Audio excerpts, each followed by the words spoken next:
వేదికను అలంకరించిన పెద్దలందరికీ, ఇక్కడ విచ్చేసిన అతిథులకు, స్పెషల్గా సత్యనారాయణ సార్, మాధవ్ మేడంకి, విద్యార్థులకు అందరికీ నా నమస్కారం. స్పెషల్గా సార్ అండ్ మేడంకి శుభాకాంక్షలే చెప్పాల్సి వస్తుంది. ఎందుకంటే చాలా కొన్ని సంవత్సరాల తర్వాత వాళ్ళ నేటివ్ ప్లేస్ వెళ్తున్నారు కాబట్టి. ఇక్కడ ఈ హాస్టల్ కి నేను రావడానికి రీజన్ మెయిన్ గా మా నరేష్ అన్న. ఎందుకు మా నరేష్ అన్న అంటున్నా అంటే, నాకు వెన్ను తట్టి ఎప్పుడు ఒక అన్నలాగా నాకు నడిపిస్తుంటారు. అయితే ఇక్కడ ట్యూటర్ గా పోస్ట్ ఖాళీ ఉంది అని నరేష్ అన్న చెప్పారు. స్టార్టింగ్ లో నేను భయపడ్డాను, కానీ వేరే సత్యనారాయణ సార్ గురించి చెప్పి స్పెషల్ గా నాకు పంపించారు.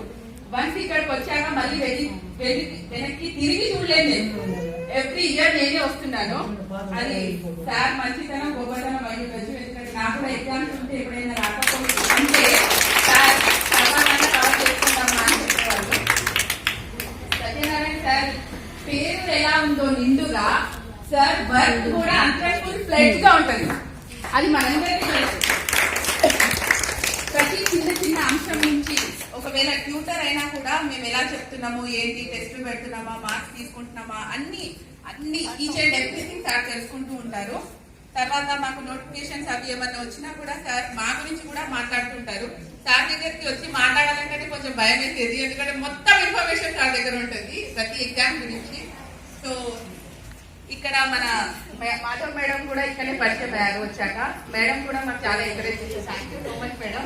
సార్ గురించే కాదు, మీ గురించి కూడా చెప్పాలి, ఎగ్జామ్ ఎలా రాయాలి ఏంటి అని టిప్స్ చెప్పేవాళ్ళు. ఇక్కడ వచ్చాక మన వేణుమాధవ్ సార్ పరిచయం అయ్యారు, అండ్ సిద్ధార్థ సార్ వచ్చారు.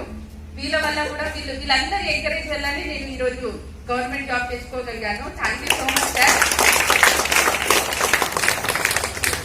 Satyanarayana sir, we miss you. తెలుసు అక్కడికి వెళ్ళడం మీకు సంతోషకరమైన విషయం కాదు. ఇక్కడ ఏంటంటే మా అందరికి ఒక మోటివేషన్ అనేది చూస్ అవుతుంది. మీ తర్వాత వచ్చిన సార్ ఇక్కడ కంటిన్యూ చేస్తారని తెలుసు, కానీ నేను వస్తానో రానో తెలియదు. కాబట్టి నేను ఎప్పుడు మీకు ఒక అన్నలా భావించాను సార్.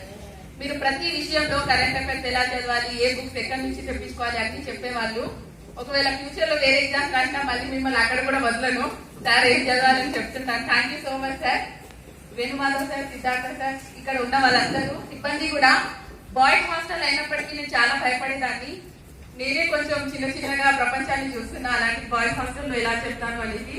మన పోషా తాత, శ్రీకాంత్, ఇక్కడ మేడం వాళ్ళందరూ ఉన్నారు కదా. సో నేను క్లాస్ చెప్పి బయటకు వెళ్లే వరకు వీళ్ళంతా కామలాగా ఉండేవాళ్ళు అనమాట. అలా అని ఏం జరుగుతుందని కాదు, కానీ పిల్లలు నా మాట వినరేమో అలా అనేది. సో అందరికీ థ్యాంక్ యూ చెప్పుకుంటాను ఈ విధంగా.